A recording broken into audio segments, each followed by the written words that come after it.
Hello everyone, my name is AK Tyagi and you are watching ASL Institute of English Language। दोस्तों आज की video में मैं sentences के बारे में ही बताऊंगा। हालांकि मैंने पिछली दो वीडियोस सेंटेंस के बारे में यानी पार्ट्स ऑफ सेंटेंस के बारे में बनाई थी जिसमें मैंने आपको एक्सप्लेन किया था यानी सब्जेक्ट और प्रेडिकेट। तो इसी को आगे बढ़ाते हुए आज इस वीडियो में मैं आपके बहुत सारे कंफ्यूजन जो सेंटेंसेस को लेकर होते हैं वो दूर करने वाला हूँ। अक्सर लोग मानते हैं कि सेंटेंसेस यानी सिंपल सेंटेंस की मैं बात करूँ तो सिंपल सेंटेंस यानी लगभग लोग मानते हैं कि 5 तरह के होते हैं, जैसे assertive, interrogative, imperative, exclamatory and optative. तो इसको मैं बहुत ही डीपली आपको एक्सप्लेन करके दिखाऊंगा कि इन सेंटेंस को कैसे हम यूज करते हैं और इनका स्ट्रक्चर क्या होता है। तो मेरे साथ बने रहिए इस वीडियो में दोस्तों, इस वीडियो को आखिर तक आप देखें ताकि सारी चीजें आपको बहुत अच्छे से समझ में आ जाए। तो दोस्तों लेट्स गेट स्टार्टेड। तो दोस्तों जैसा कि आप स्क्रीन पर देख पा रहे हैं, आज हम सिंपल सेंटेंस के काइंड्स के बारे में बात करेंगे, यानी कितने प्रकार का सिंपल सेंटेंस होता है।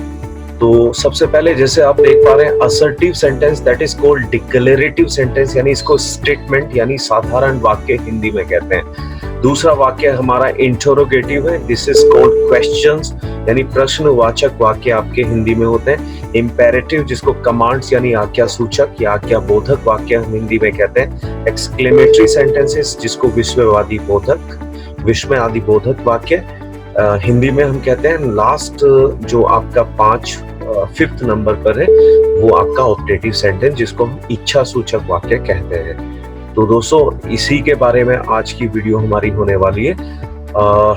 सबसे पहले हम लेते हैं असर्टिव सेंटेंस को, यानी यह वाक्य कर्ता जो आपका सब्जेक्ट होता है उससे आरंभ होता है, यानी this sentence begins with the subject और इसका और जो अंत होता है वो पूर्ण विराम पर होता है यानी फुल स्टॉप पर होता है। तो this sentence start with subject and ends in full stop. तो दिस इज कॉल्ड असर्टिव। पहचानना बिल्कुल आसान होता है। जैसे पहले आप हिंदी का एक वाक्य देखिए, वह अच्छी अंग्रेजी बोलता है, तो ये हिंदी वाक्य हमारा, तो वह यानी सब्जेक्ट है। और उसके बाद में अगर आप देखें ध्यान से तो पूर्ण विराम लगा हुआ है यानी सेंटेंस बंद हो जाता है यहाँ पर। और इंग्लिश में अगर आप देखें he is subject here, he speaks good English, तो यहाँ पर फुल स्टॉप जो आप रेड कलर में देख पा रहे हैं वहां पर आपका सेंटेंस खत्म हो जाता है। और दूसरा वाक्य आप अगर देखें, वह स्कूल नहीं जा रहा है, ये यहाँ पर भी वह से ये सेंटेंस यानी सब्जेक्ट से स्टार्ट हुआ जो कि एक प्रोनाउन है।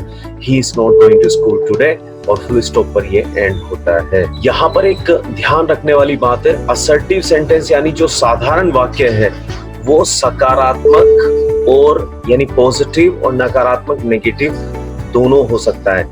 यानी एक बात आपको विशेष ध्यान रखनी है यहाँ पर कि जब आप काइंड्स ऑफ सिंपल सेंटेंस की बात करते हैं तो कई बार लोग बोलते हैं कि सेंटेंस पॉजिटिव यानी सेंटेंस के प्रकार में लोग पॉजिटिव एंड नेगेटिव को रख लेते हैं कि भाई एक सेंटेंस आपका पॉजिटिव होता है, एक नेगेटिव होता है। नहीं, पॉजिटिव एंड नेगेटिव एक एडवर्बल कंडीशन सिचुएशन होती है किसी भी सेंटेंस की।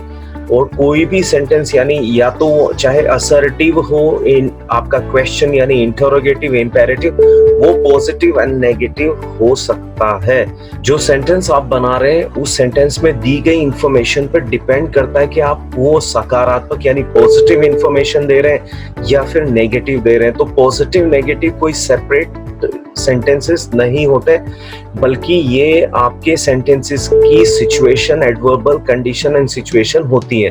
वो पॉजिटिव हो सकती है या फिर नेगेटिव, जिसको मैं अभी आपको आगे वीडियो में बताने वाला हूँ, अच्छे से एक्सप्लेन करूंगा। तो ये आपकी सकारात्मक, नकारात्मक यानी पॉजिटिव एंड नेगेटिव हो सकता है। अब हम बात करते हैं इंटरोगेटिव सेंटेंस की। तो इन वाक्यों से प्रश्न पूछने का बोध होता है, यानी जिस तरह से ये पढ़ने में सुनने में लगता है हमें इंटरोगेटिव यानी इंट्रोगेशंस और क्वेश्चंस, यानी जहां पर आपके क्वेश्चन रेज होते हैं, जिस सेंटेंस से आपका क्वेश्चन बनता है वो आपका इंटरोगेटिव सेंटेंस कहलाता है। मुख्यतः ये 6 प्रकार के होते हैं, यानी यहाँ पर भी एक बड़ा कंफ्यूजन आपका दूर होने वाला है और एक नई चीज आप सीखने वाले हैं आज इस वीडियो में, जहां पर आप सीखेंगे कि जो आपका इंटरोगेटिव सेंटेंस होता है वो 6 प्रकार का होता है। यानी मुख्यतः आपको जो स्कूल्स एंड कॉलेजेस में सेंटेंस, इंटरोगेटिव सेंटेंस को दो प्रकार का पढ़ाया जाता है। एक सिंगल इंटरोगेटिव जिसको हम बोलते हैं first type interrogative, and double interrogative यानी सेकंड टाइप इंटरोगेटिव। लेकिन आज की वीडियो में आपको 6 तरह के इंटरोगेटिव सीखने को मिलेंगे। और चूंकि वीडियो का जो कंटेंट है बहुत लंबा है, तो इस वीडियो को भी मैं लगभग 2 या 3 भाग में बनाने वाला हूँ। तो आज हम केवल असर्टिव एंड इंट्रोगेटिव के बारे में ही इस वीडियो में जानेंगे, और आने वाली वीडियोस में और जो भी रेस्ट ऑफ पार्ट्स आपके सेंटेंस के उनके बारे में हम जानेंगे। ठीक है, तो आज इंट्रोगेटिव के बारे में हम बात करते हैं। तो जैसा कि आप देख रहे हैं, फर्स्ट टाइप ऑफ इंट्रोगेटिव जिसको हम सिंगल इंट्रोगेटिव या yes no answer type of questions बोलते हैं, यानी जिन प्रश्नों के उत्तर हम हाँ या ना यानी यस और नो में देते हैं, उनको हम फर्स्ट टाइप ऑफ इंट्रोगेटिव यानी सिंगल इंट्रोगेटिव कहते हैं। इनकी यदि हम हिंदी में बात करें, यानी जो हिंदी का आपका वाक्य होता है, उसकी मुख्यतः पहचान होती है कि वो प्रश्न आपका क्या से शुरू होता है और अंत में क्वेश्चन मार्क यानी मार्क ऑफ इंट्रोगेशन लगा होता है। तो जैसा आप देख पा रहे हैं स्क्रीन पर, यह प्रश्न हिंदी में क्या से शुरू होता है और अंत में क्वेश्चन मार्क आता है। तथा इंग्लिश में यदि हम बात करें इंग्लिश में, तो इंग्लिश में ये सेंटेंस आपका हेल्पिंग वर्ब, और आपकी हेल्पिंग वर्ब दी हुई हेल्पिंग वर्ब में से कोई भी हो सकती है। वो इज हो सकती है, एम हो सकती है, are, was, were, do, does, did, has, have, had, will, would, shall, should, can, could, must, etcetera, यानी कोई भी ऑक्सिलरी वर्ब आपकी हेल्पिंग वर्ब हो सकती है जिससे आपका सेंटेंस स्टार्ट होगा और अंत में वही क्वेश्चन मार्क यानी मार्क ऑफ इंट्रोगेशन लगा होता है। और इसका उत्तर यानी प्रश्न का जो आंसर होता है वो हाँ या ना में होता है। जैसे आप हिंदी के वाक्य पर ध्यान दें, जो रेड कलर में हाईलाइटेड है यहाँ पर, क्या आप एक अध्यापक हैं? तो आप हिंदी में मुख्यतः इसका जो उत्तर हिंदी में आप इस प्रश्न का उत्तर देंगे हाँ मैं एक अध्यापक हूँ, या फिर नहीं मैं एक अध्यापक नहीं हूँ। तो इसी तरह आर यू अ टीचर, तो अगर आप देखें ये हिंदी में क्या से स्टार्ट हुआ है, लास्ट में क्वेश्चन मार्क लगा है, जबकि इंग्लिश में ये आर यानी जो हेल्पिंग वर्ब है यहाँ पर या आप ये कहिए जो भी इसकी फाइनाइट वर्ब है वो स्टार्टिंग में आई हुई है और लास्ट में क्वेश्चन मार्क लगा हुआ है, और इसका आंसर यस एंड नो में आएगा। Yes I am a teacher, no I am not a teacher. क्या आप वहां जाते हैं? Do you go there? Once again आपने एक डू ऑक्सिलरी वर्ब का यूज किया है, और हिंदी में क्या से स्टार्ट हुआ है। तो ये दोनों आपके फर्स्ट टाइप ऑफ इंट्रोगेटिव हैं जिसको हम यानी सिंगल इंट्रोगेटिव भी कहते हैं। अब आगे बात करते हैं हम सेकंड टाइप ऑफ इंट्रोगेटिव, जो कि WH क्वेश्चन से आपके बनते हैं, और इन प्रश्न में हिंदी वाक्य के बीच में क्या, कब, कैसे, कहाँ, कितने आदि प्रश्न वाचक शब्द आते हैं तथा अंत में क्वेश्चन मार्क लगा होता है। इस तरह के प्रश्न का उत्तर क्वेश्चन के अनुसार होता है, यानी जिस तरह का क्वेश्चन आप पूछते हैं उसके अकॉर्डिंग इसका आंसर आता है। और ये आपके WH जो भी क्वेश्चन वर्ड्स की फैमिली होती है उससे स्टार्टिंग इसकी होती है, उसके तुरंत बाद एक हेल्पिंग वर्ब जो आपकी ऑक्सिलरी वर्ब होती है, उसके बाद सब्जेक्ट आपका आता है, और लास्ट में जो आपका सेंटेंस का अंत होता है वो क्वेश्चन मार्क पर होता है, और इसके उत्तर अकॉर्डिंग टू क्वेश्चन यानी जो भी आपका जिस तरह क्वेश्चन है। Whereas in English this question begins with the following questions, words and ends in the question mark. और वहीं इसके विपरीत अगर हम बात करते हैं इंग्लिश क्वेश्चंस की, तो दोस्तों ये आपका क्वेश्चन वर्ड से, जो कि नीचे एक लिस्ट में आपको दे रहा हूँ, उससे स्टार्ट होता है और अंत में क्वेश्चन मार्क लगा होता है। जैसे आप क्वेश्चन वर्ड्स देख पा रहे हैं, who, whom, for whom, whom for। तो जिस तरह यहाँ पर स्लैश में अगर आप देखें, यहाँ पर ऑप्शन में मैंने for whom, whom for को लिखा है, तो यहाँ पर या तो either you can use for whom, जो कि आपके सेंटेंस के स्टार्टिंग में आप प्रेपोजिशन, उसके बाद आपका क्वेश्चन वर्ड आप स्टार्ट कर सकते हैं, या फिर आप क्वेश्चन वर्ड को स्टार्टिंग में लगाकर प्रेपोजिशन को क्वेश्चन के एंड में लिखते हैं, जो कि बहुत अच्छा लगता है। जैसे मैं आपको एक एग्जांपल अभी यहीं के ही देकर बताता हूँ कि for whom are you buying this shirt and whom are you buying this shirt for.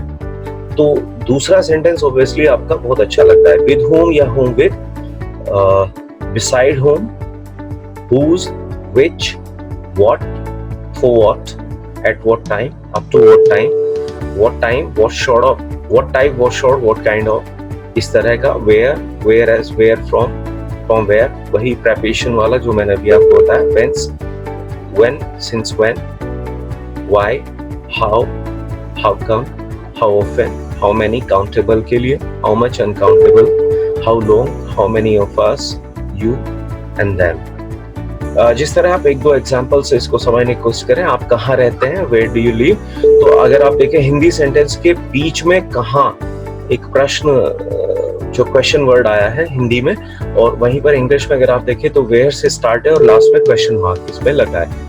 वह क्यों हंस रही है, व्हाई शी लाफिंग, तो हिंदी में क्यों बीच में आया और व्हाई आपका स्टार्टिंग में आया है। आपके परिवार में कितने सदस्य, how many members are there in your family, तो वे कब आएंगे, व्हेन विल दे कम, आप यहाँ कैसे आते हैं, how do you come here, तो ये आपके सेकंड टाइप क्वेश्चन है। और थर्ड है आपका शॉर्ट क्वेश्चन, यानी इस प्रकार के प्रश्न में केवल क्वेश्चन वर्ड से ही प्रश्न पूछा जाता है। जो आपने सेकंड टाइप ऑफ क्वेश्चन में अभी क्वेश्चन वर्ड्स को पढ़ा है, केवल उन्हीं का यूज करके हम एक क्वेश्चन बनाते हैं, इसको हम शॉर्ट क्वेश्चन बोलते हैं। जैसे एक एग्जांपल, आपके सामने कोई इंफॉर्मेशन आती है, your friend Rahul met with an accident, तुम्हारे मित्र राहुल का एक्सीडेंट हो गया, तो आपने एक क्विक रिएक्शन उस पर किया, हाउ कैसे, वेयर कहाँ, व्हेन कब, तो कैसे हुआ, कहाँ हुआ, कब हुआ, तो ये शॉर्ट जो रिएक्शन आपने दिया है, ये शॉर्ट क्वेश्चंस के साथ होता है, इसको हम शॉर्ट क्वेश्चंस बोलते हैं।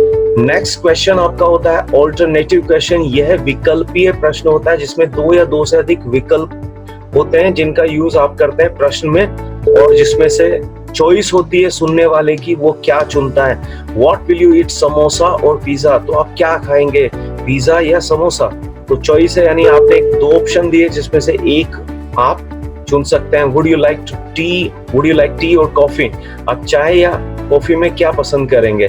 And would you stay here और कम विद मी, आप घर पर रुकेंगे या मेरे साथ आएंगे। तो जैसा आप देख रहे हैं यहाँ इस प्रश्न में दो विकल्प दिए हैं, जिसमें इन विकल्पों की वजह से इसको हम ऑल्टरनेटिव क्वेश्चन बोलते हैं, और ये हमारे विकल्पीय प्रश्न होते हैं। इससे लाफिंग और क्राई, वो रो रही है या फिर हंस रही है। बस दोस्तों आज इस वीडियो में इतना ही। जो इंट्रोगेटिव क्वेश्चन है उसके मैं 6 पार्ट्स में से मैंने आपको 4 पार्ट्स आज क्लियर किए हैं, बिकॉज ये वीडियो ज्यादा लंबी हो जाएगी, इसी वजह से मुझे ये वीडियो यहीं पर रोकनी होगी। और जैसा कि मैंने आपको स्टार्टिंग में बताया था कि कंटेंट बहुत ज्यादा इंपॉर्टेंट है और बहुत ज्यादा है, इसलिए मुझे शायद इसकी 3 वीडियोस आपको बनाकर देनी होगी, यानी इस वीडियो के अलावा 2 वीडियोस हमारी और बनेगी काइंड्स ऑफ सिंपल सेंटेंस पर। तो आप प्लीज उन वीडियोस को भी देखना ताकि ये आपका पूरा कॉन्सेप्ट क्लियर आपको हो जाएगा। आपको मेरा काम अच्छा लगा है तो मेरे चैनल को सब्सक्राइब करें और बगल में जो बेल आइकन है उसको प्रेस करना ना भूलें ताकि मेरी आने वाली वीडियोस के नोटिफिकेशन आपको मिलते रहें। दोस्तों अभी तक के लिए बस इतना ही। Thank you so much, stay blessed.